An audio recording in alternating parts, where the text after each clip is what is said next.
In the previous video, we discussed about Chapter 1 and 2. In this video, we will discuss Chapter 3, 4, and 5. Chapter 3, Path of Selfless Service, Karma Yoga. Arjuna said, "If you consider acquiring spiritual knowledge is better than working, then why do you want me to engage in this horrible war, O Krishna? You seem to confuse my mind by apparently conflicting words. Tell me, decisively, one thing by which I may attain the Supreme." The Supreme Lord said, "In this world, O Arjuna, a twofold path of spiritual discipline has been stated by me in the past. The path of self-knowledge for the contemplative, introverts, and the path of unselfish work, seva, karma yoga, for all others. One does not attain freedom from the bondage of karma by merely abstaining from work. No one attains perfection by merely giving up work, because no one can remain actionless even for a moment. Everyone is driven to action, helplessly indeed, by the forces of nature. The deluded ones, who restrain their organs of action but mentally dwell upon the sense enjoyment, are called hypocrites." Why one should serve others? One who controls the senses by a trained and purified mind and intellect and engages the organs of action to selfless service is superior, O Arjuna. Perform your obligatory duty because working is indeed better than sitting idle. Even the maintenance of your body would be impossible without work. Human beings are bound by work that is not performed as a selfless service. Therefore, O Arjuna, becoming free from attachment to the fruits of work, do your duty efficiently as a service to me. The first commandment of the Creator. Brahma, the Creator, in the beginning created human beings together with selfless service, seva, sacrifice, and said, "By seva or sacrifice of self-interest, you shall prosper, and seva shall fulfill all your desires. Help the celestial controllers, devas, with selfless service, and they will help you. Thus, helping each other, you shall attain the supreme goal of human life. The celestial controllers, pleased by selfless service, will give you desired objects, even without asking for it. One who enjoys the gift of celestials without offering them anything in return is indeed a thief. The righteous who eat the remnants of selfless service are freed from all sins, but the impious who cook food only for themselves, without offering to me or sharing with others, in truth eat sin." The physical body of living beings is made up of and sustained by food. Food is created by God from 5 basic elements. God is pleased by the sacrifice, korbani, of self-interest, the selfless philanthropic work, and blesses selfless persons. Selfless work or sacrifice is our duty. Duty is prescribed in the scriptures. The scriptures come from God. Thus, the all-pervading God is ever present in selfless service, seva. One who does not help to keep the wheel of creation in motion by sacrificial duty, and who rejoices sense pleasures only, that sinful person lives in vain, O Arjuna. For a self-realized person who rejoices only with God, who is delighted with God, and who is content with God, there is no duty. Such a person has no interest whatsoever in what is done or what is not done. A self-realized person does not depend on anybody except God for anything. Leaders should set an example. Therefore, always perform your duty efficiently and without any attachment to the results, because by doing work without attachment, one attains the Supreme Being. King Janaka and others attained perfection, or self-realization, by selfless service, karma yoga, alone. You should also perform your duty with a view to guide people and for universal welfare of the society. Whatever noble persons do, others follow. Whatever standard they set up, the world follows. O Arjuna, there is nothing in the 3 worlds, heaven, earth, and the lower regions, that should be done by me, nor there is anything that I should obtain, yet I engage in action. If I do not engage in action relentlessly, O Arjuna, people would follow my path. These worlds would perish if I do not work, and I would be the cause of confusion and destruction of all these people. As the ignorant work, O Arjuna, with attachment to the fruits of work, so the wise should work without attachment for the welfare of the society.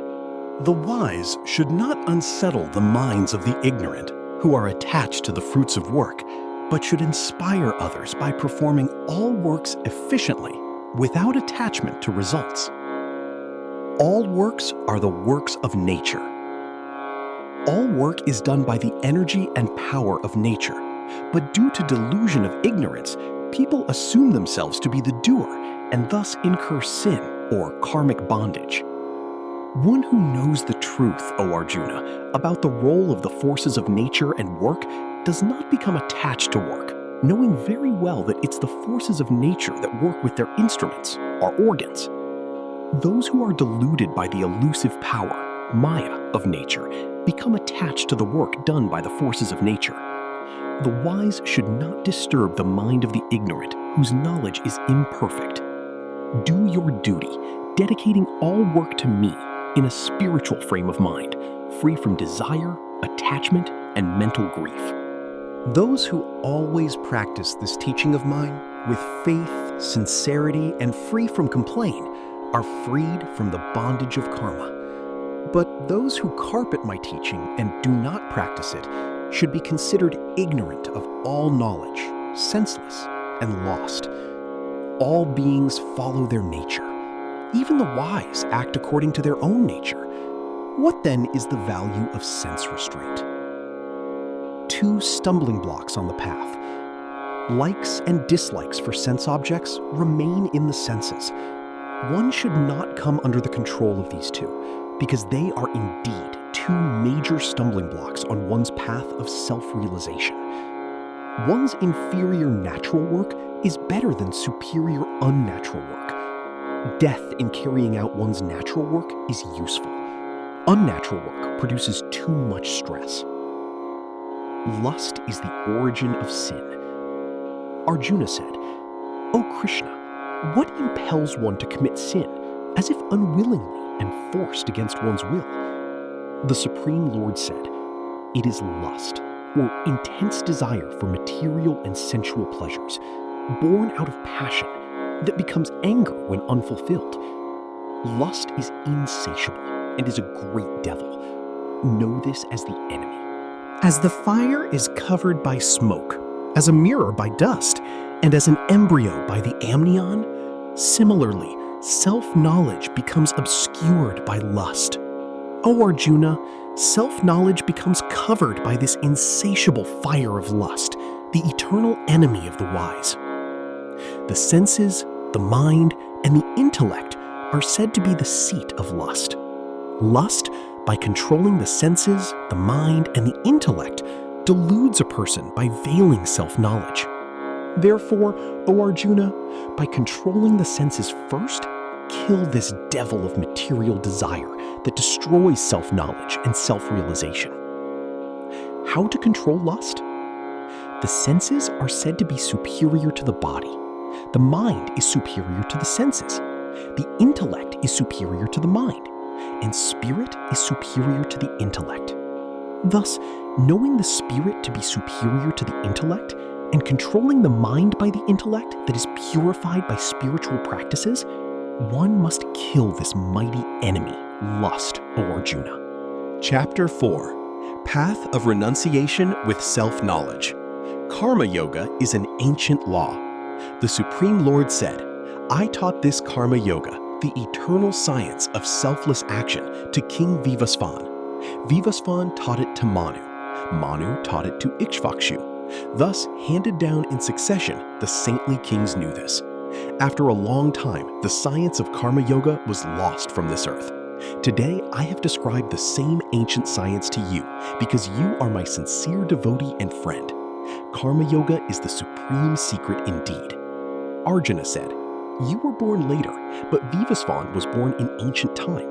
How am I to understand that you taught this Karma Yoga in the beginning of the creation?" The purpose of incarnation of God. The Supreme Lord said, "Both you and I have taken many births. I remember them all, O Arjuna, but you do not remember. Though I am eternal, immutable, and the Lord of all beings, Yet I manifest myself by controlling my own material nature, using my divine potential energy, known as Maya. Whenever there is a decline of dharma, righteousness, and a predominance of adharma, or unrighteousness, O Arjuna, then I manifest myself. I appear from time to time for protecting the good, for transforming the wicked, and for establishing world order, known as Dharma. The one who truly understands my transcendental appearance and activities of creation, maintenance, and dissolution attains my supreme abode and is not born again after leaving this body, O Arjuna. Many have become free from attachment, fear, anger, and attain salvation by taking refuge in me, becoming fully absorbed in my thoughts, and becoming purified by the fire of self-knowledge. Path of worship and prayer. With whatever motive people worship me, I fulfill their desires accordingly. People worship me with different motives. Those who long for success in their work here on the earth worship the celestial controllers. Success in work comes quickly in this human world. The 4 divisions, based on aptitude and vocation, of human society were created by me. Though I am the author of this system of the division of labor, one should know that I do nothing, and I am eternal. Work, or karma, does not bind me, because I have no desire for the fruits of work. The one who fully understands and practices this truth is also not bound by karma. The ancient seekers of liberation also performed their duties with this understanding. Therefore, you should do your duty as the ancients did. Attached, detached, and forbidden action. Even the wise ones are confused about what is action and what is inaction. Therefore, I shall clearly explain what is action, knowing that one shall be liberated from the evil of birth and death. The true nature of action is very difficult to understand. Therefore, one should know the nature of attached or selfish action, the nature of detached or selfless action, and also the nature of forbidden action. A karma yogi is not subject to the karmic laws. The one who sees inaction in action and action in inaction is a wise person. Such a person is a yogi and has accomplished everything. To see inaction in action and vice versa is to understand that the Lord does all the work indirectly through His power by using us. He is the inactive actor. We are actively inactive because we cannot do anything without the flow of His power. Therefore, we are not the doer, just an instrument in His hands. A person whose desires have become selfless by being roasted in the fire of self-knowledge is called a sage by the wise. The one who has abandoned attachment to the fruits of work and remains ever content and dependent on no one but God, such a person, though engaged in activity, does nothing at all and incurs no karmic reaction, good or bad. The one who is free from desires, whose mind and senses are under control, and who has renounced all proprietorship, does not incur sin, the karmic reaction, by doing bodily action.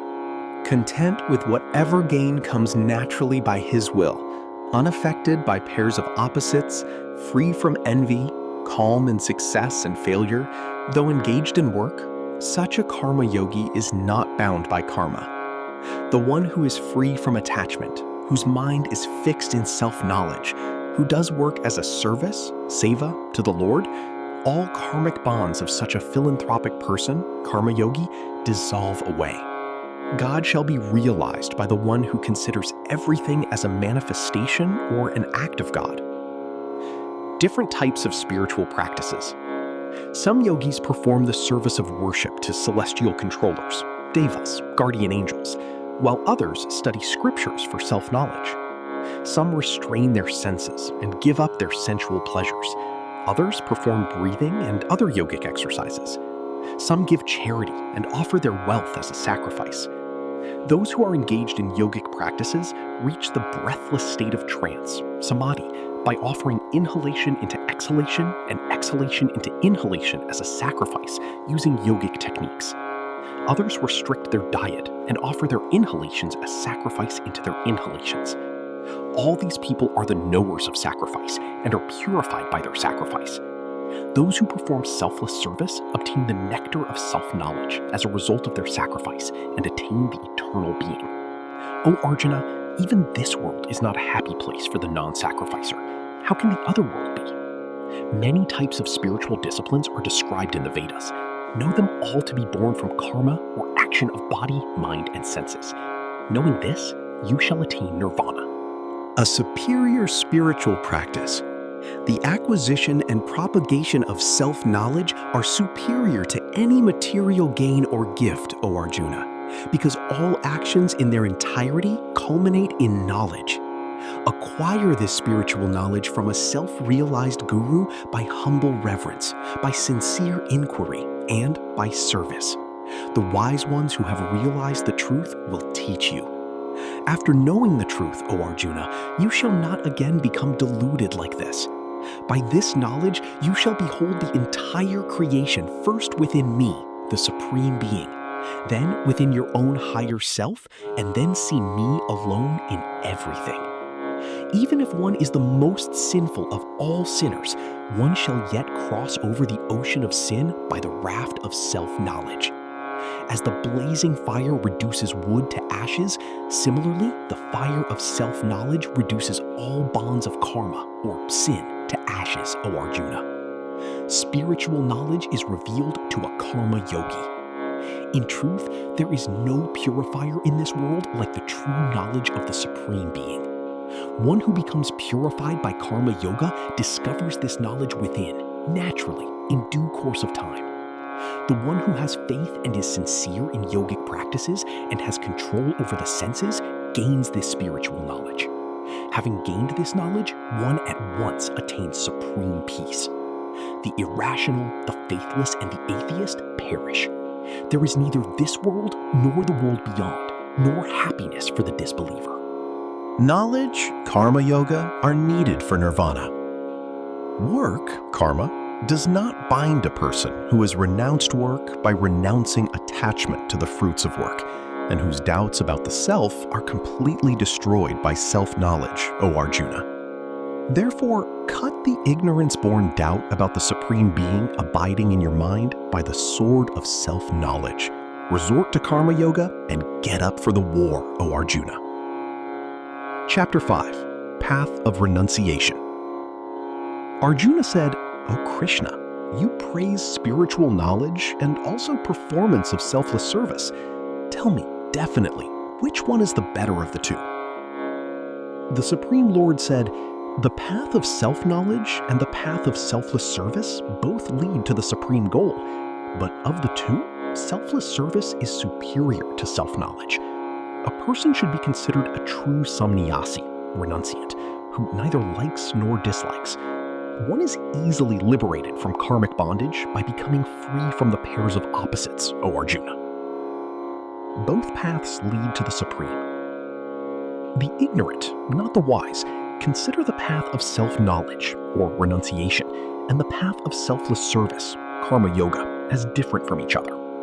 The person who has truly mastered one gets the benefits of both. Whatever goal a samnyasi reaches, a karma yogi also reaches the same goal. Therefore, the one who sees the path of renunciation and the path of unselfish work as the same really sees. But true renunciation, O Arjuna, is difficult to attain without karma yoga. A sage equipped with karma yoga quickly attains God. A karma yogi whose mind is pure, whose mind and senses are under control, and who sees one and the same eternal being in all beings, is not bound by karma, though intensely engaged in work. A karma yogi works for God only. The wise, or sannyasi, who knows the truth, thinks I do nothing at all. In seeing, hearing, touching, smelling, eating, walking, sleeping, breathing, and speaking, giving, taking, as well as opening and closing the eyes, a sannyasi believes that only the senses are operating upon their objects. One who does all work as an offering to the Lord, abandoning attachment to the results, remains untouched by karmic reaction or sin, as a lotus leaf never gets wet by water while living in it. karma yogis perform action without attachment with their body, mind, intellect, and senses only for self-purification. A karma yogi attains supreme bliss by abandoning attachment to the fruits of work, while others who are attached to the fruits of work become bound by selfish work. The path of self-knowledge. A person who has completely renounced attachment to the fruits of all works lives happily, neither performing nor directing any action. The Lord neither creates the urge for action, nor the feeling of doership, nor the attachment to the results of action in people. All these are done by the powers of nature. The Lord does not take the responsibility for the good or evil deeds of anybody. The self-knowledge becomes covered by the veil of ignorance. Thereby, people become deluded and do evil deeds. Spiritual knowledge destroys the ignorance of the self and reveals the Supreme, just as the sun reveals the beauty of objects of the world. Persons whose mind and intellect are totally merged with the Source, who are firmly devoted to the Source, who have the Source as their supreme goal and sole refuge, and whose impurities are destroyed by the knowledge of the Source, do not take birth again. Additional marks of an enlightened person. An enlightened person, by perceiving the Lord in all, looks at a learned and humble priest, an outcast, even a cow, an elephant, or a dog with an equal eye. Everything has been accomplished in this very life by the one whose mind is set in equality. Such a person has realized God because God is flawless and impartial. One who neither rejoices on obtaining what is pleasant nor grieves on obtaining the unpleasant, who has a steady mind, who is undiluted, and who is a knower of the Supreme Being, such a person eternally abides with the Supreme Being. Such a person who is in union with the Supreme Being becomes unattached to sensual pleasures by discovering the joy of the self through contemplation and enjoys spiritual bliss. Sensual pleasures are, in truth, the source of misery and have a beginning and an end. Therefore, the wise do not rejoice sensual pleasures.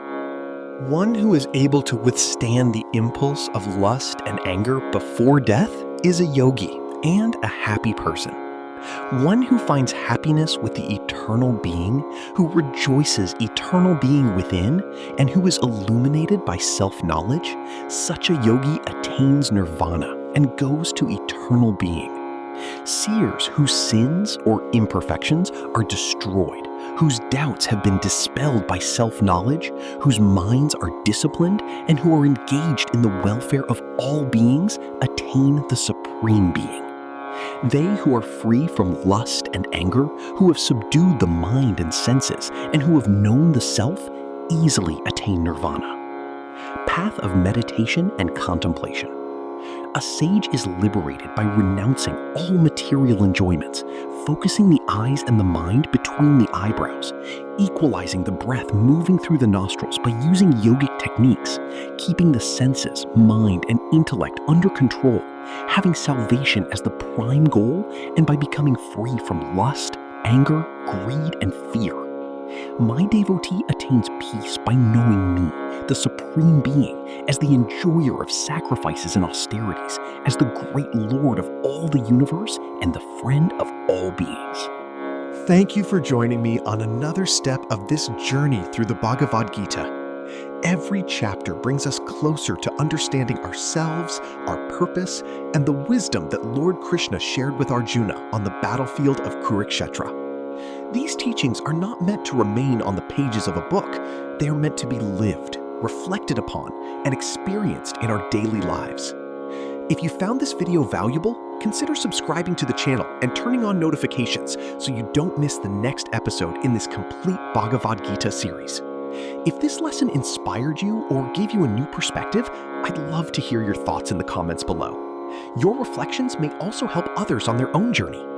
If you know someone who could benefit from these timeless teachings, please share this video with them. Until our next episode, keep learning, keep reflecting, and keep walking the path of wisdom. May peace, clarity, and strength guide you every step of the way. Thank you for watching, and I'll see you in the next chapter of our Bhagavad Gita journey.